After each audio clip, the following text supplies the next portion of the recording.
so good to be with my family. I love you all. Thank you for all your support. And I've heard this is the best convention of all time. I've been here throughout. I've been backstage quite a bit, so I've caught some of it. I haven't had a chance to catch all of it, unfortunately. But I got to tell you, I'm honored to be with you all. God bless you. I just want to start out by saying one thing to you. I just want to remind you of something, because this is about you. This isn't about me. It's not even about WFG. It's about you. Let me say something to you. When you were born, there was greatness sown into your soul. You were born for a reason. You were born to do something great with your life. You were born to express that greatness. And don't let anybody ever tell you otherwise. I'm here to remind you, if you remember nothing I say, you were born to do something great with your life. And I mean you precious soul. When you were a little girl, you were a little boy. You were born with greatness in you. And if you don't express that greatness, at some point it's almost like a poison that starts to eat us from the inside. So I want to challenge you to do something great with your life. Can I get an amen on that? Say yes. Awesome. I got to tell you, life will humble you. I have to tell you the funniest thing. So, by the way, I know that video is cheesy. I'm sorry. I got my team to shrink it to like a minute because the rest of it was even cheesier. And what I don't like about that video, or any video, is that it might convince you that me or anybody else up here is different than you. And I've heard other people say this here today, but I just want to be very clear with you. I'm the son of an alcoholic and a drug addict. I'm a guy who's struggled with his self-confidence all of his life. Still does. Still do. I love you too. I still struggle with it. But I'm a dude who found WFG. And I want you to understand something. This company changed my life. Nothing you see me doing would have happened without this place, without this family, without the Pennyoys and the Dan Charliers and the Guillermo Haros and the Rich Thawleys and all the great people that are in this room. I sit here and look, Sean Villalobos is sitting right here, Charlier's over here, Guillermo's here. These guys were senior associates in my office at one time, and now they make millions and millions of dollars. Is that amazing? At the same time they were. And it takes me back, before I get kind of rolling, something awesome happened this morning. Life humbles you. So, I'm getting ready this morning. I had another talk down the street at another place, and WFG's nice enough, when you do well enough here, they'll put you up in these sky lofts. There are these great rooms here. By the way, I would never pay the money to put myself up in that one myself, but it was nice to be in there. So they give you a butler. So I got up this morning and I ordered breakfast through my butler, which is pretty cool. And so I'm working on some things. I'm sitting on the couch and the doorbell rings and it's the butler. And I just yelled at him, "Come on in, brother." And he walks in. I said, "You'll have to forgive me. I'm getting ready. I've got a couple talks today. I'm preparing." So I don't really look up at the dude. And he goes, "Well, Mr. Mylett, and I just put this on the table over here." And it's a big loft. So he puts it on the table over there. And he's setting my stuff down. And I said, "Hey, man, I'm really sorry that I can't talk very much." But I said, "How's your day?" And I kind of looked at him and he looked, like that when I looked at him. He didn't say anything. And then he ends up setting up the breakfast. He says, "Okay, thank you, Mr. Mylett." And I hear him walk and I hear him stop. And he comes back and he says, "Mr. Mylett, I'm not supposed to do this. We're supposed to keep this professional here, but I want you to know that you've changed my life." And I said, "Well, how did I do that?" He goes, "I found you on Jim Rome's show." And I said, "Well, Jimmy's a great friend of mine." He goes, "I've been following you ever since. I was suicidal. I was this. I started my own side business. You changed my life." And he goes, "Ironically, I know someone that you grew up with. I know Kevin Barton." And it took me all the way back to my second appointment in WFG. So this is how good God is. Kevin Barton was my dad's friend in AA. Well, my dad got sober. And Kevin Barton was a pain in the ass, just to be honest with you. And told you like it was. And he was my second appointment. And he only did it as a favor. So Kevin's still alive, so I'm going to be nice to him. But I want to explain this. This will give you some hope. Here's my second appointment. I show up to Kevin Barton's house. Kevin has one leg. And back in those days, prosthetics weren't really good. So my second appointment was with the dude with a wooden leg. Okay? And so when I get to his front door, the leg's off. So the first thing is he opens the front door and he goes, he's got a toothpick. He goes, "All right, get your ass in here. Show me this shit." I swear to you. And I'm terrified. His wife's name's Terry. And we sit down, and I'm just shaking like a leaf, giving him my little flip chart. There was no technology then. I'm flipping through the pages, and I'm just, oh gosh.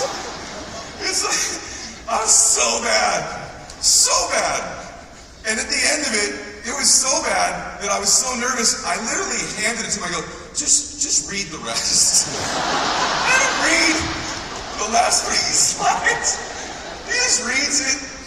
And my big close was, so what do you think? That was my close. And I remember he leans back with his stub leg up on the table, toothpick in his mouth. He goes, tell you what I think. Pulls the toothpick out. He goes, I think you suck at this. I go, anything else? He goes, no man, you really suck at this. And then he offered me a job. I'm not exaggerating. Working on the Embassy Suites as an electrician's apprentice down in Brea, California. Even from Southern Cal, there's an Embassy Suites there. Just so you know, I was an electrician's apprentice for 6 months after how bad this appointment went. True story. And then I got back into WFG. True story. Here's how the rest of that appointment went. Damn true story. He goes, look, I ain't buying any of this crap from you. I don't believe you. I don't think I need it. But he goes, I tell you what, because I had gone to college and I'd stolen a bunch of bases in college. I was fast. And he goes, I tell you what, if you can beat my son in a foot race in the middle of the street, I'll buy. All right. So here I am, totally broke. Nobody on my team, everybody I had recruited had already quit. One dude stayed. I recruited like about 15 people, 14 were in the witness protection program. One would show up once in a while. True story. And he goes, and I just bought this new suit. It was turquoise that I was wearing. And I bought it at the Men's Warehouse. Anybody remember the Men's Warehouse? Like a $90 suit. I was working it. And I got dress shoes on. He goes, if you can beat him in a race, his son was a freshman or senior on the football team, I'll buy this crap from you. I go, let's race. So by the time I agreed, he's told the whole damn neighborhood. So my second appointment, basically, a wooden-legged one man tells me I suck as he pulls a toothpick out of his mouth. And then he goes, let's go. So we get to, it's a cul-de-sac. We get to the end of the street, and it's me and his kid, and now there's like about 40 neighbors out there. And I'm gonna beat this dude. But I'll be real honest with you, maybe y'all can relate to this. I went from being a pretty good athlete to being in WFG. And my office, where I was in an office, was on the upstairs, the downstairs was a Taco Bell. So I'm drinking Mountain Dews like they're going out of style every day, and I'm on these Burrito Supremes like you cannot believe. So I packed on a few. I'm not going to the gym back then. And me and this kid, I'm only about 5 years old. The streets are all screaming. Wooden leg Kevin's at the end of the street. This is a true story. Ready, set, go. Bam. And I am smoking him. And I could feel him behind me. I'm like, I got this. We're buying. $25 term policy in the bank. Bam. Right?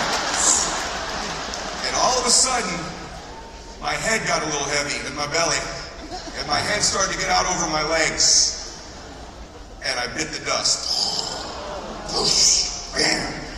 Rolling down the street as this kid goes right by me and wins. And I get up, my suit is completely ripped, I've cut all my leg open, and this one-legged man goes, sorry Charlie, no bye. And he hops back into his house.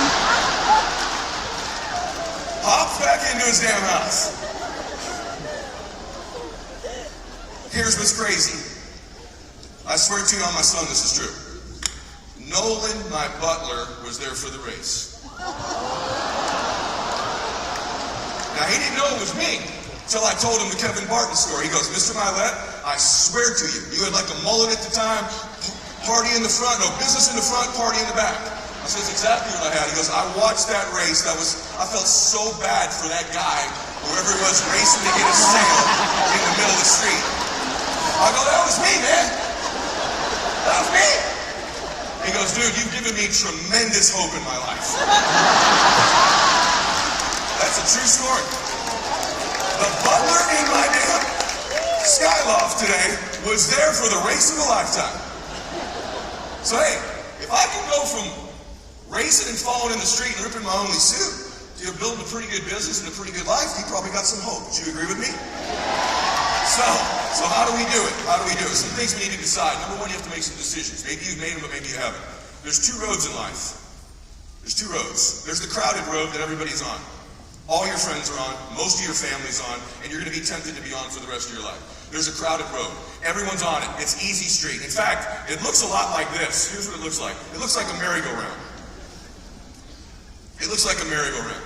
You know, merry-go-rounds are sweet, aren't they? You just kind of go around. It's real easy. And you see the same scene every time you go around. Same scene of life. Not real bad. Not a lot of butterflies. It's kind of cute. That's how most people will live their lives. They choose a merry-go-round life. The crowded life. Everybody's on that road. That road, by the way, is very well lit. There's not a lot of curves, not a lot of ups and downs. There's directions and navigation stuff on there. It's cake. It looks damn good. And almost everybody's on it. Little traffic because it's real crowded. Little traffic because it's real crowded. You got to decide today if you want a merry-go-round life, and I'm being serious, or if you want a roller coaster life. Because a roller coaster life, that's a whole different proposition. That's a lot of woo-hoo, yeah, baby. Everybody quits. Yeah, baby. Charge back hell, right? Home office lost my stuff. Can't get the meds on the policy. All this stuff. Dude didn't show up to the meeting. Choose the roller coaster life. That's the lonely road in life. Let me tell you something about the lonely road. It means you will feel alone almost all the time. It means you will have haters everywhere. It means you will experience a myriad of emotions that most people can't handle. Ups, downs, fear, anxiety, anger, depression, worry. You will see a side of humans you don't like. You know exactly what I'm talking about. How does a human being promise you they're coming to a meeting and then not show up? Shake your hand, say, I am pumped. I'm going to be in this for life. 2 weeks later, change your phone number. Buy a policy from you, hug you, make you dinner, 2 days later, cancel. Huh? That's the roller coaster. That's the lonely road. The lonely road, let me tell you about it. I've been on it now for 35 years. I'm a road warrior on that road. And let me tell you what that road looks like. It's dark. There's not a lot of lighting on that road. There's unbelievable curves, ups and downs, potholes, crashes. You will see roadkill of people you thought were going to make it along that road fall by the wayside over and over again. Haters, people yelling at you, screaming, behind your back, cutting you off, bumping you in the back. Breakdowns, repairs like you can't believe. And then every once in a while, you're going to hit a yield sign on that road. And the vast majority of people, even when they choose that road, will yield and go back to the easy road. The question for you today is, will you yield? Or will you stay on the road long enough to get the job done? Long enough to make your dreams come true? Will you stay on the road? Now, here's why I tell you all this in the beginning. Because all this stuff's going to happen to you. And when it happens, you should go, oh my gosh. This means I'm on the roller coaster. This means I'm on the right road. It's an indication. It's the only indication you get that you're on the right road is this adversity. Because you're not going to get success quickly. Or you're going to get it and then it's going to go away. So you need to know when you face these things that that's what's happening. Does that make sense to everybody, yes or no? Here's why. I'll give you a secret. As good as you think it is to make your dreams come true, and I know you think it'll be pretty good, it's 1,000,000 times better. And let me explain to you why.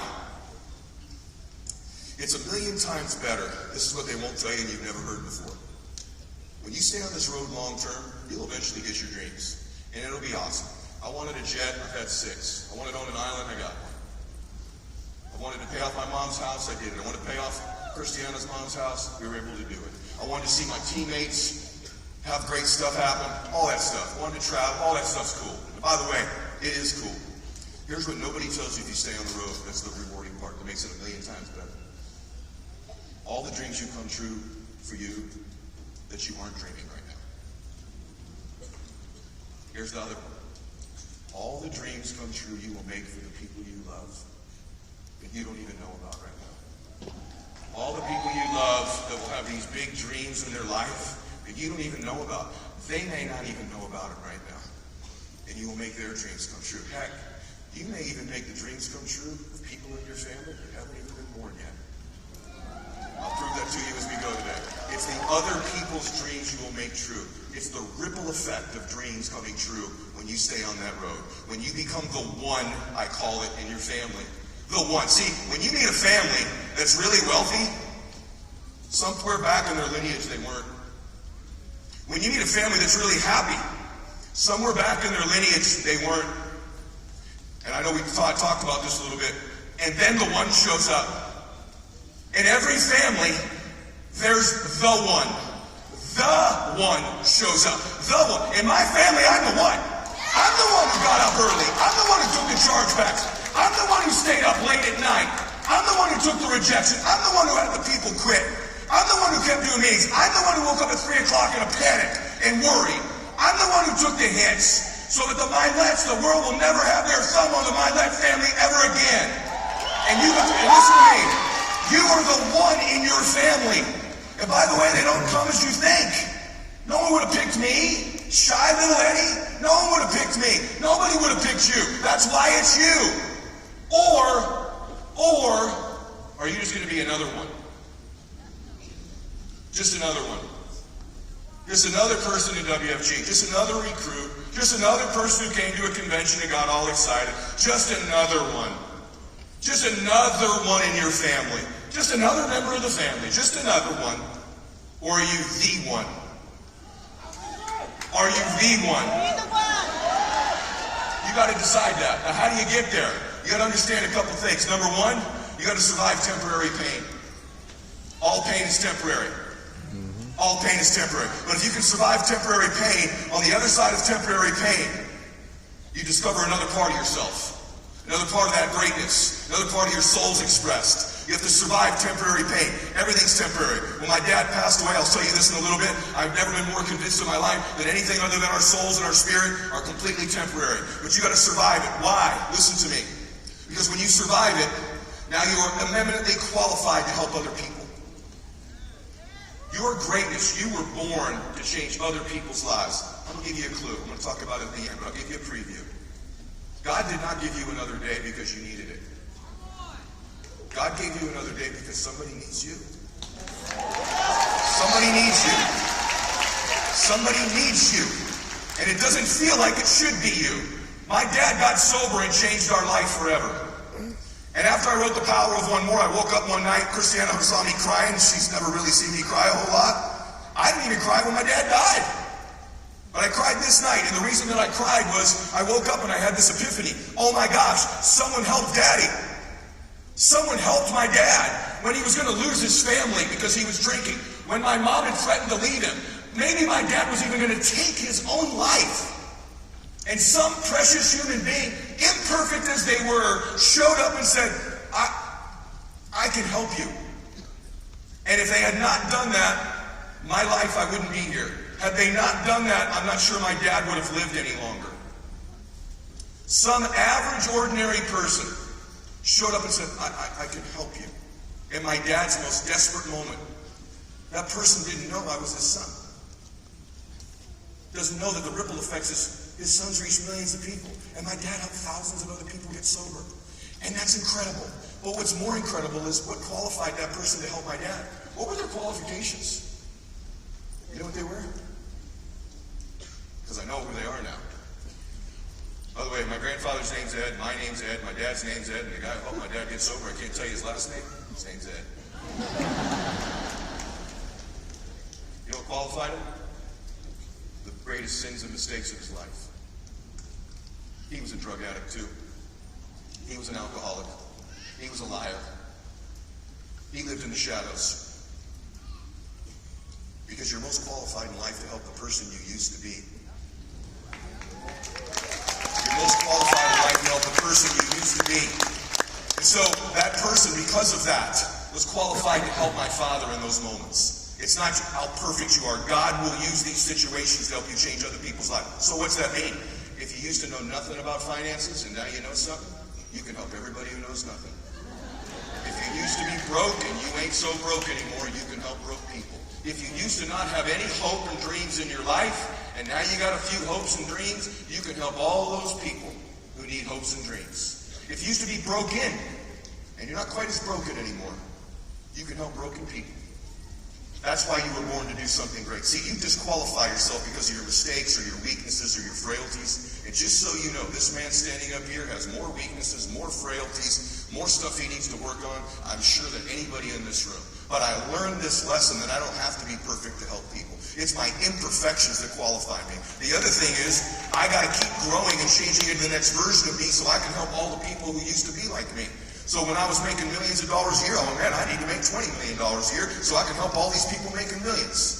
When I was worth 20 or 30 million, I wanted to be worth 100 so I could help all these, whatever it might be. When I could give $1,000 away to a foundation, I wanted to get better so I could give $100,000 away. You kind of get it, right? Y'all hear me say yes? Yes. So how do you do that? You have to start taking responsibility for your life.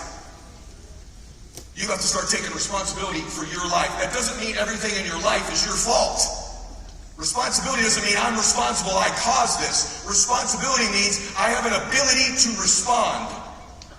You have to develop this belief that you have an ability to respond. Why is what you think matter so much? Listen to me. Because your thoughts are the currency with which you purchase your dreams. Your thoughts are the currency with which you purchase your dreams. You have to think that you have an ability to respond when adversity strikes. And you do. It's not whose fault it is. Let me prove it to you. To the extent that you are alive is to the extent that you can respond. If somebody was up there in the middle of the stage and they weren't moving or responding to the noise in here, what would your first conclusion be? They might be dead. If I went up and I shook them and they didn't respond, they might be dead. What if I poured water on them and they still didn't respond? See, there's a correlation between how alive you are and your ability to respond. If I gave them a defibrillator, boom, and it didn't wake them up, we'd conclude they're dead, they're unresponsive. In your life, if you don't begin to respond, you are dead. You're going to have a lot of people around you tell you to be realistic. Realistic is the language of the walking dead.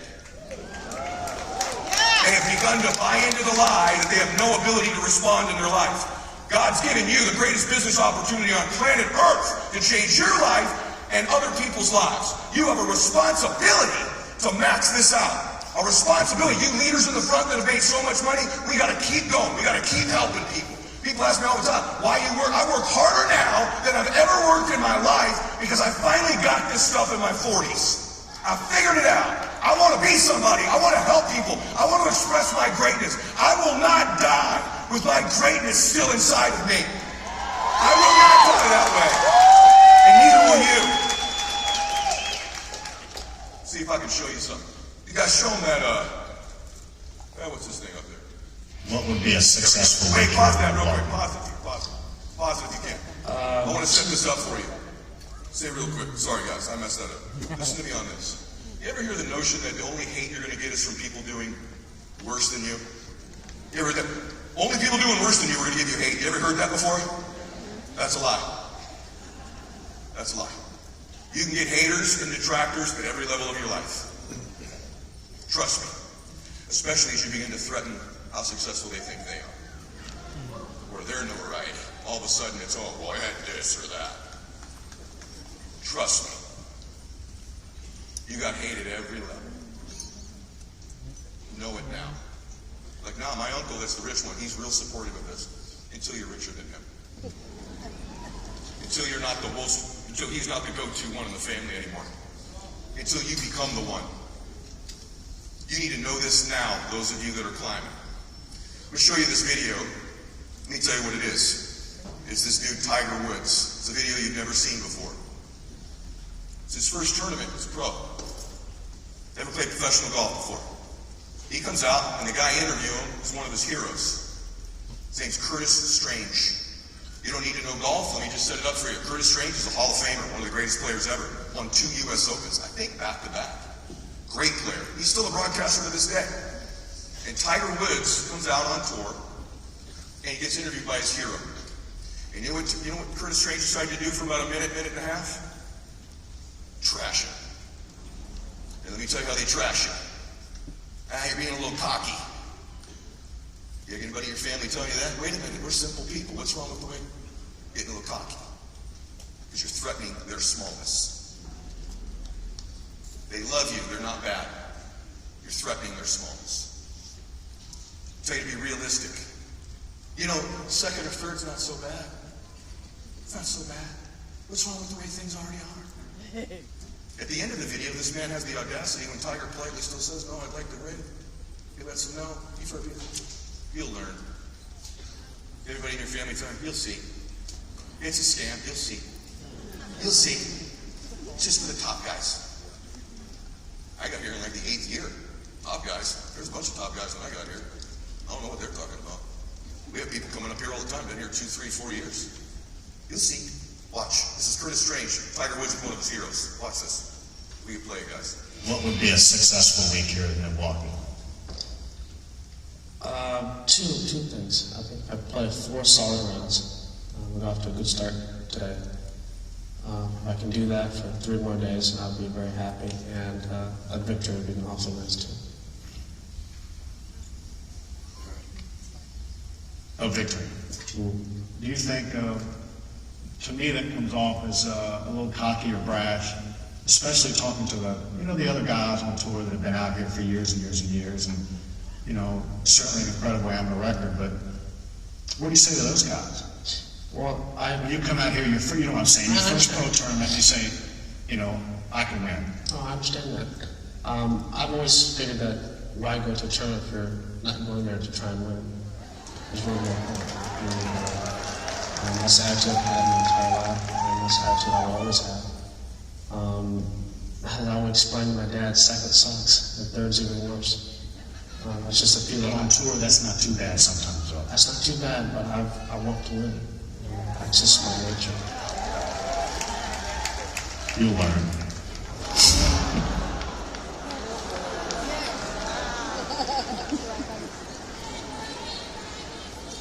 Jacket. It's an expensive jacket. They learned, didn't they? They sure learned. That young man put a thumping on everybody for about 20 years. Okay? You got a bunch of people around you whispering, just so you know, she'll learn. You need to put a thumping on somebody. You need to crack open a big old can of whoop ass on everybody's lives.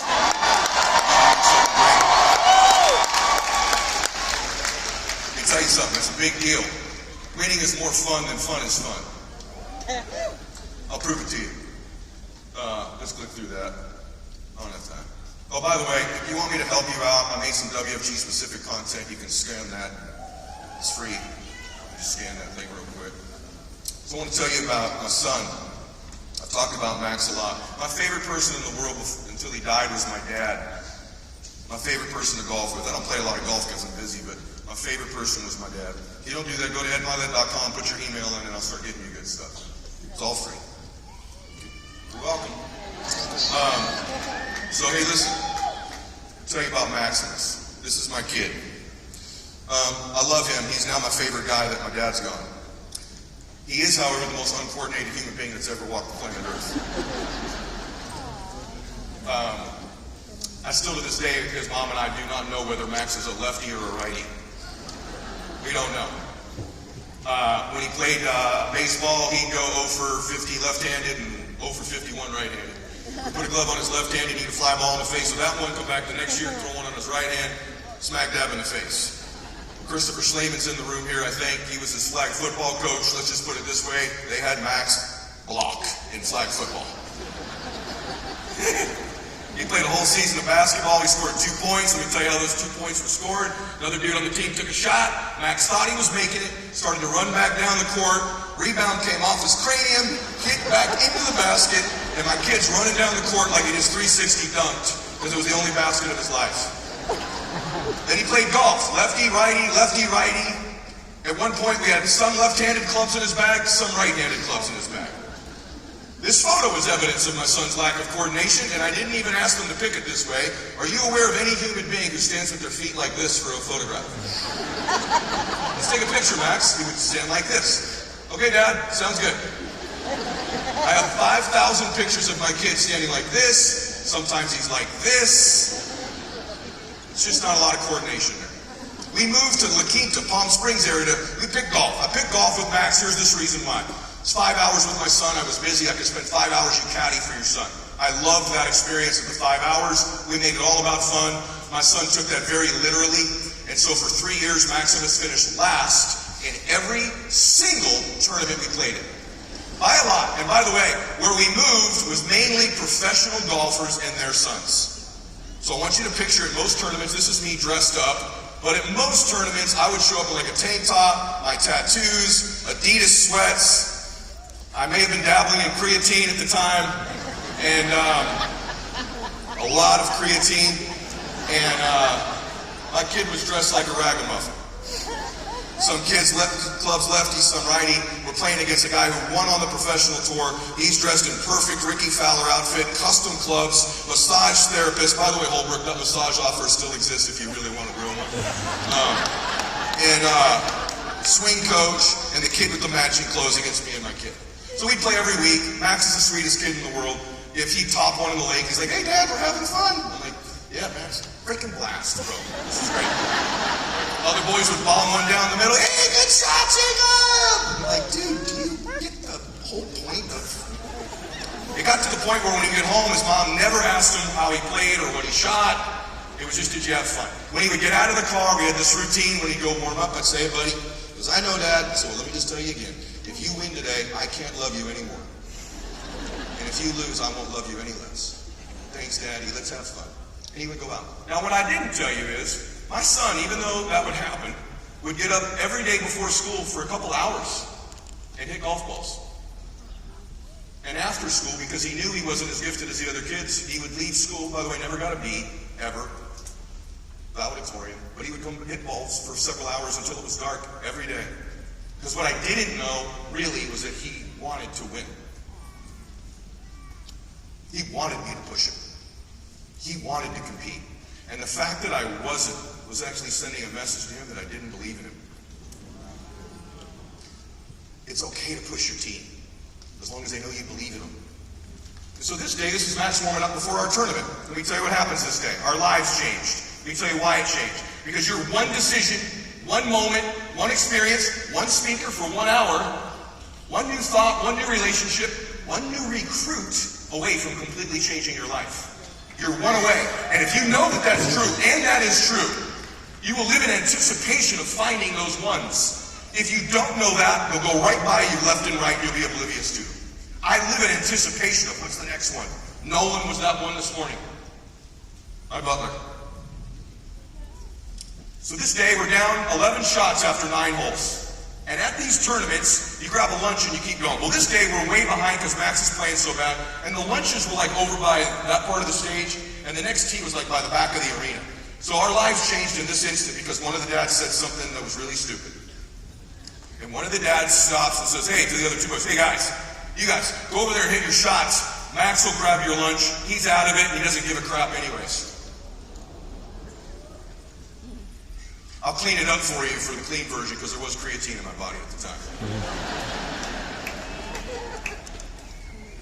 I said, don't ever speak to my son like that again. You don't talk to my family like that. Ever. You understand me? My son's like, Daddy, never speak to my son like that. I'm shaking right now, tell him. I said, here's what we're going to do. I'll go get the lunch. Max, you stay with me. You guys go get your shots. See this guy? Got the poopy pants walk. I said, Max, come here. Hey, Dad, we're having fun, right? Yeah, we're having fun, Max. Come here. I grab his little beautiful shirt. Hey! No one's looking. Fucking win today, Max! We're winning! But Daddy, what about the fun is... Winning is more fun than fun is fun, Max! We're gonna win! I go, I don't like this shirt. Do you like this shirt? No. I go, you got another one in your bag? He goes, I got a blue one, Dad. I go, take this off. Take the blue one, put it on. Now I'm anchoring. I go, Max, this is the winning shirt. You know, Tiger wears red, you're wearing blue. We're going to compete. We're going to win. We're going to win. We're going to win. Okay, Dad. I said, listen to me. Here's the 2 rules. Number 1, no practice swings. Number 2, we've never done this before. I'm going to tell you exactly what club you hit and exactly where to hit it. You hear me? It's okay, Dad. Okay. And then I give him his driver, and I watch my son walk away over to get his shot. Now I gotta go get these lunches. I'm probably getting arrested for assault. Scared the hell out of my kid. Like, what did I do? We have no chance of winning whatsoever. I've scared him. Damn. So I get the lunches, and as I'm grabbing them, I look, and I watch my little guy, and I gotta tell you, this is hilarious, but it's true. Max is probably, I don't know, 9 or 10 at the time. You ever watch like a 3-year-old person try to tee up a ball? They can't really do it, right? Like a normal person just tees the ball up. Max was so uncoordinated at the time. He was literally, I'm watching him tee it up from a distance. He's like, trying to tee the ball up. He gets up with that good golf swing. By the way, that's a good looking swing. Nothing wrong with his swing. It was all how he was thinking. It was all how he was thinking. And he hits a good drive down the middle, and I watch him, and I get up there, and I said, hey, buddy, good shot. We're going to win. He's okay, Dad. We get over to the ball. I go, listen, remember when I said no practice swing? He said, you got 120 to the hole, hit an 8-iron, 10 feet left of the hole. Let's go, man. I've never talked to him like that before. We're getting specific. We're competing. He gets up, nails it, about 20 feet left of the hole. But good shot. I said, good shot. And I noticed he kind of hands me the club back a little different. He's like, hey, Dad, here you go. Kind of like that. Good slide. I'm like, all right, we're cooking, man. We're walking down the fairway. We're going to win, buddy. We're going to win. I don't think we have any chance to win. We get over the ball. Normally, Max would get up. The other guys would line up the putts. Max would just go, boop, boop, boop, boop, boop, boop, and putt. That's how he would putt. I said, listen to me, man. Line the putt up like the other guys. Let's go. We're focused over here. So he goes into this whole BS kind of walk thing, looking at the putt. Has no idea what it does, neither do I. He gets over, he goes, hey, Daddy, I think it's like 2 feet left to right. This is what Holbrook does, by the way, too. Downhiller, he does, same thing. Michelle knows. And so Max takes the putter back, shoot, bingo, makes the birdie. I'm like, yeah, Max, how about that? He's like, here you go, Dad. Whoa, hands me the putter back. These guys have all made birdies before, but now we're fired up. I go, hey man, we're down 9, let's go. Let's go. We're walking to the next hole, I kind of watch him. He's like, what's up? What's up? Kind of walking like the old man now. Next hole's par 5. I go, hey, smash this thing down the middle, man, let's go.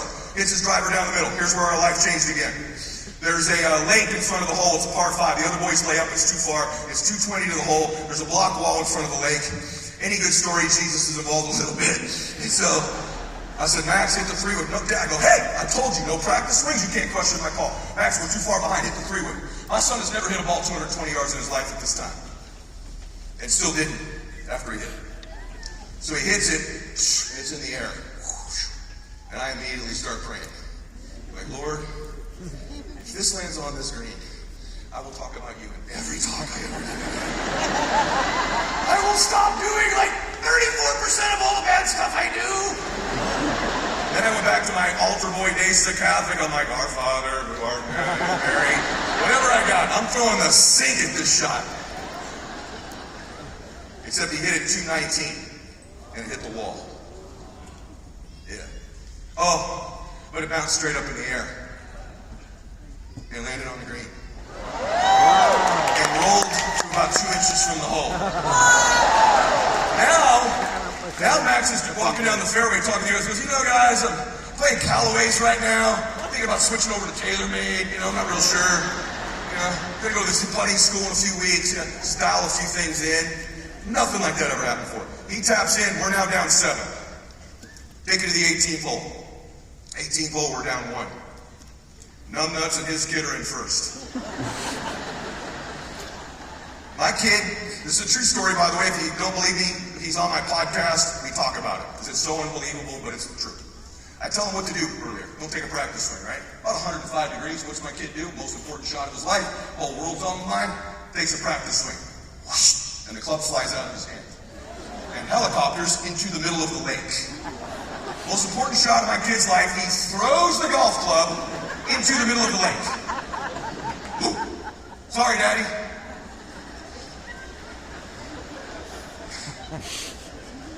Power of one more, Max. We got one more club. Hit your 3-wood.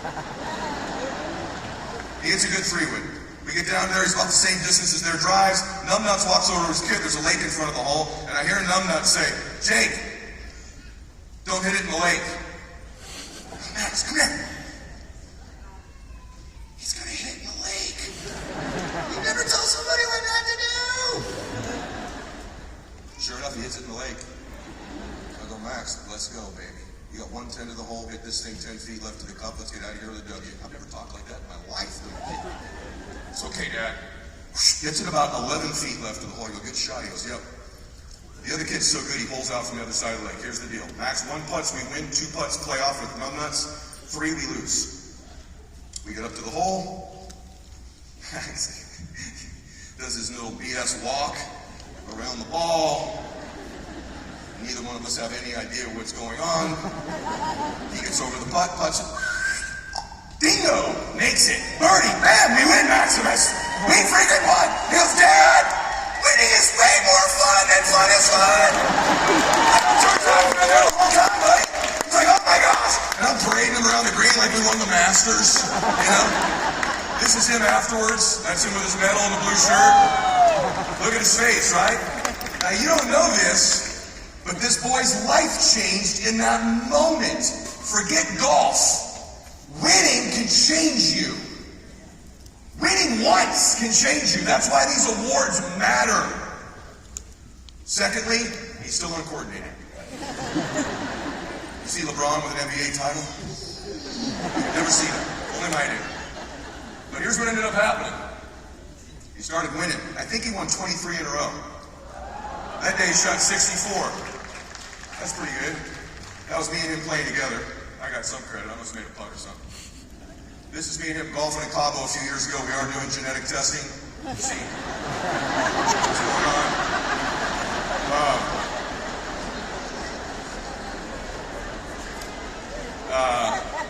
I may be back on creatine there, potentially.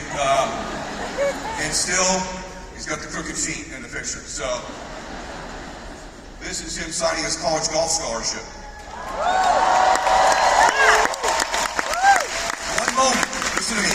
One moment, one decision. Listen what the decision is. Stop playing and start competing.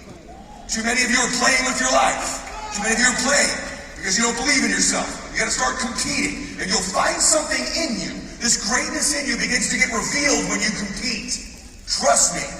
It starts to get revealed when you compete. This is me and him last week. Last week, he and I played in a member in a tournament, and we won the darn thing. It still continues. By the way, more specifically, he won the darn thing, and I kind of carried the bag most of the time. But we're a team, he and I. He just qualified for the Arizona Open the next day. He's beating professional players now. Now, I'm not telling you that my son's going to go be the greatest golfer in the world. What I am telling you, his identity's changed. Who he believes he is has changed. His confidence has changed. His swagger's changed. His kindness, his heart, his generosity, that's not changed. But this has changed big time. I want to challenge you to start to compete. I want to challenge you to try to win in your life. Winning cures a lot of things in our lives. Let me show you about that. This is my dad. I've told this story before. I'm not going to tell the story you think. This is my dad. That's my dad. My dad's favorite thing to do was golf with me. And when he got cancer, that stopped. So I taught my dad all the visualization so my dad could go play golf visually with me. And this is during COVID. If you notice, my dad's wearing a golf outfit as he's in his hospital bed. He would change into that every day. He didn't want anybody to see him in a gurney or one of those outfits.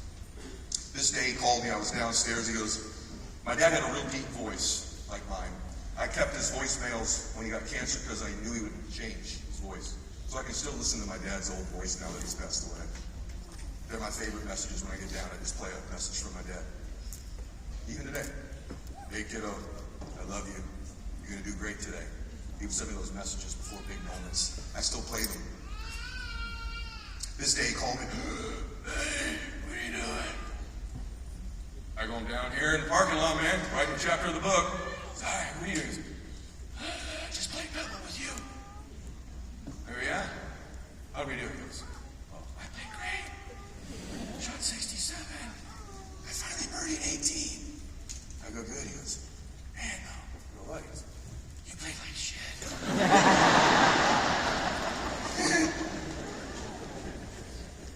He goes, lunch is here, I gotta go. An hour later, he called me back. Hey, get up. I go, what's up? He goes, I wasn't honest with him. I go, I played good? He goes, no. He goes, I'm not doing so good. I want to go home.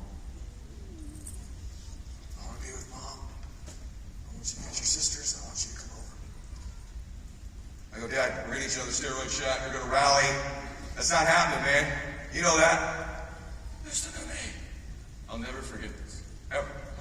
Listen to me. I have one more day. And my stomach sank. I said, what do you? I have one more day, Eddie. I want to be at home with Mom, with you and the girls. Please. If you have parents that are still alive, man, make them proud of you. Let them know how much you love them. Call them. If they pass, if anybody's passed, honor them who you become. Honor them with who you become. Do something great and honor them. Some of you in this room have ancestors who sacrificed the ultimate sacrifice for you to even be here. Honor them. They're doing something great. Stop being so freaking scared.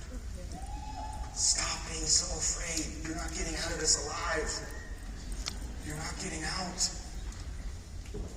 I called his doctor. I said, Dad's talking crazy. He said, Eddie, I'd go get him. They know. I said, who's they? He said, someone who's going to die. This is 3 hours later. That's my dad coming home one more time. That's my mom watching her husband of 50 years come through that front door one more time. You're going to come through the front door one more time someday. Whoever you love is going to come through the front door one more time someday. Who do you want to be when you have one more day left? What do you want the story to be? What do you want to have seen, achieved, felt, experienced, given while you're here? That day's coming for all of us. This is my dad with one more hour left. What do you want when there's 1 hour left? When you gather your family around you someday like my dad got to do. Someday your children and grandchildren and great-grandchildren, many of which haven't even been born yet, will be gathered around you with 1 hour left.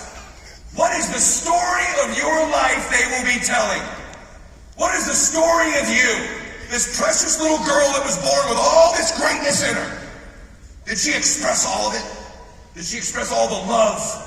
All of her story, all of her message, all of her joy, all of her power, all of his power.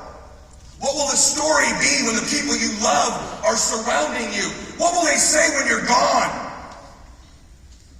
An hour after this, my dad took one more breath, and he was gone. And my sisters and my mom, something very profound happened. I'm going to go deep with you that I've never done in any meeting before, ever, because it's my family. I want you to feel this. I want you to remember this. This is not about my family, it's about yours. What's the story going to be about you? My mom did not want to be with my dad's body, or with my dad, and neither did my sisters. So I volunteered to be with my dad for about an hour and a half until the hearse came. And it was a gift my dad gave me. Because something very profound dawned on me immediately as I was there still holding my dad's hand.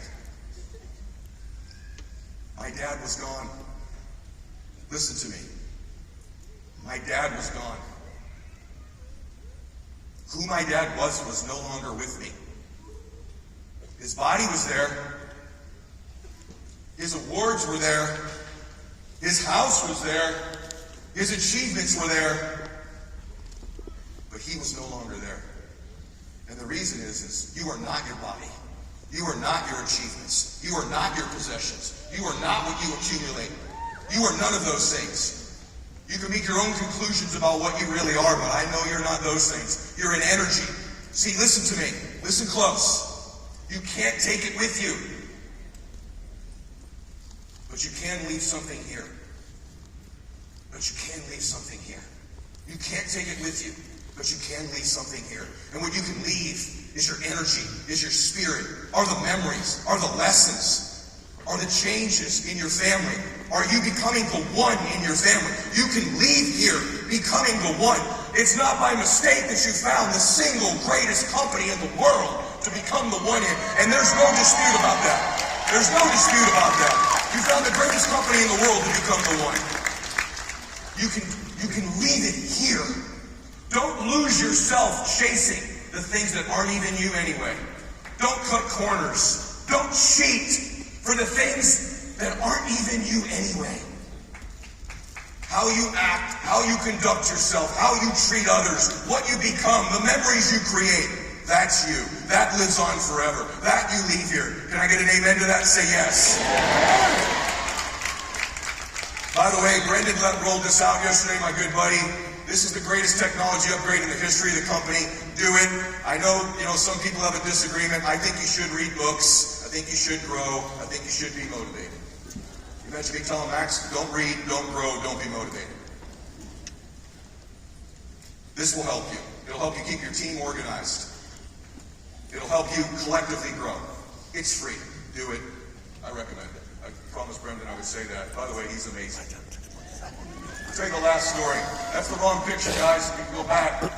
There's another picture there. There's like 5 of them. Hopefully you can find them. If you can't, I'm going to tell you a story. I left about 4 or 5 pictures there, guys, backstage. I'll tell you lastly about my sister. There she is. I'll tell you about my sister. This is my middle sister, Andrea. And Andrea was born with diabetes. So she's had a fight all of her life. She was born with a pancreas that didn't work. Her pancreas didn't work.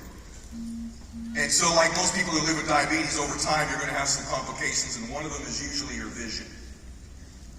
One of them is your vision. And so as I was on the lonely road of my life, making dreams come true, achieving, taking all the shots, staying up late at night, on this lonely, dark road, thinking I'm making all these dreams come true, on my road, on this crazy road, Andrea had her own battle, which was diabetes. I consider my sister Andrea to be far more successful than me. And the reason I say that to you is, by the way, she's a school teacher, 6th to 8th grade. It's what her dream was to help children. If life is about what you leave behind, my sister's left behind hundreds of children's lives that she shaped and formed. She got up every day. Here's what I think a great life is. Whatever your dream is, you create a life that matches it. If your dream's hundreds of millions of dollars and cars like that, don't let anybody tell you you shouldn't have it. That's their view. They're projecting their own stuff onto you. I don't want to hear your opinion about that. I could care less what you think about that. But if your life is that you want to help people and live a humble life and change people's lives quietly, that's equally beautiful. Both are beautiful. Both are great. As I've gotten older, quite frankly, the material things aren't that big of a deal. But they were when I was young, because we didn't have any. And so my sister's lived a life where she's absolutely made her dreams come true. But then, slowly but surely, my sister went blind. And she loves that family of hers. I want you to imagine that you could see for about 40 years and then it just goes black. And what that took from her was her ability to see her children, her husband, Ryan. They have a beautiful marriage. Her mom, my dad, who was alive then, but she also couldn't teach anymore. This precious kid, she couldn't grade, she couldn't teach, and she kind of fell into what would be a version of pretty deep depression, as you might. This isn't actually an article, because what ended up happening was her students did a big fundraiser for her. It was in the paper, Ailing Teachers' Eyes See Glory in Students. Andrea Ward in pink is surrounded by 8th graders at Loving Savior Lutheran School in Chino Hills, who raised $1,700 for her after she lost her vision. They all wore these shirts, Race for Mrs. Ward. It was a beautiful thing. And my mom called me the night of this and said, Andrea was so happy today, but she's very depressed. It was about 9 o'clock. And it just hurt my heart to hear how bad my sister was hurting. It just broke my heart, because she's such a wonderful person. She's that person you'd be at a party for 3 hours, you don't even know if Andrea was there, because she's just in the corner, makes you feel good about yourself, never wants attention, never wants anything. And my mom called me, and it hit me very hard. I thought, of all the things I've been able to do in my life, I can't help my own sister. This is the most remarkable thing of all time. I'm on this lonely road all my life, and I take a walk that night. On the road I live on. Not a metaphorical road. I am now on the road I live on. So all that journey on the lonely road led me to a physical road in my life.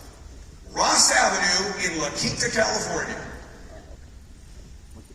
And on that road, it's a pretty cool place. Kim Kardashian lives right there. Sly Stallone's there. Ellen DeGeneres is there. Blah, blah, blah is there. Nice to meet you. Jimmy Fallon is there. It's a pretty cool road as you walk down the road. Some dude who recruited a bunch of people and sold life insurance is there.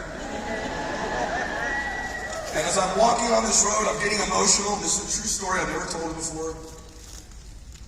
And I get to this pretty close, and there's a driveway down there, and I go, what's that guy's name? Chang.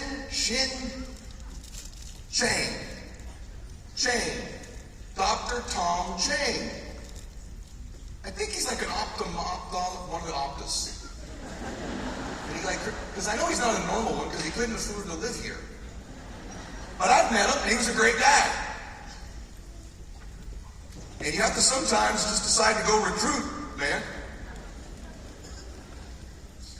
I walked up to his door at 9:30. I knocked on the door. His house is gated too. You have to get around his gate. I knocked on the door. His wife opened the door. He peeks. He goes, hey, Ed, how are you? I go, I'm good. Really sorry for coming so late. I go, hey, you're an Opto. You're one of the Optas, right? Yeah, man.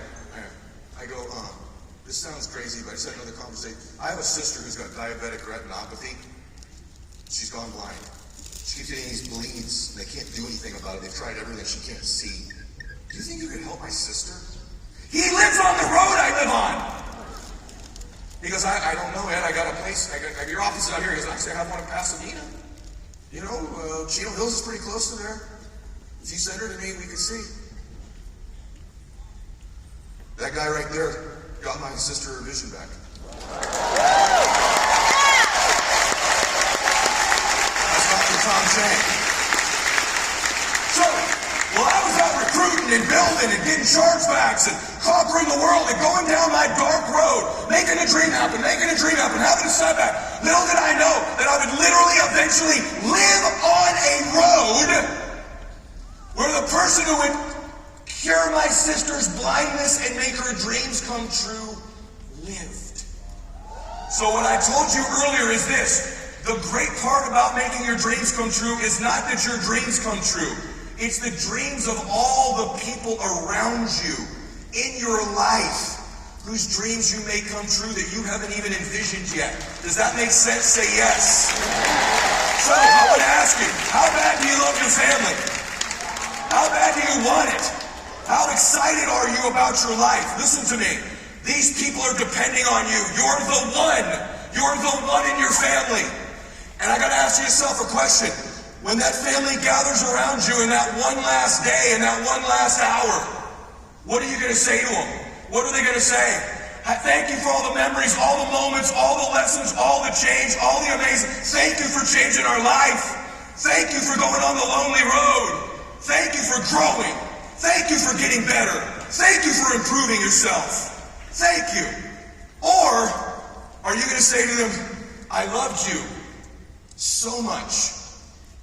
I really loved you all. And I hope I was nice. I'm sure I was nice. But I lived my life scared. I lived scared.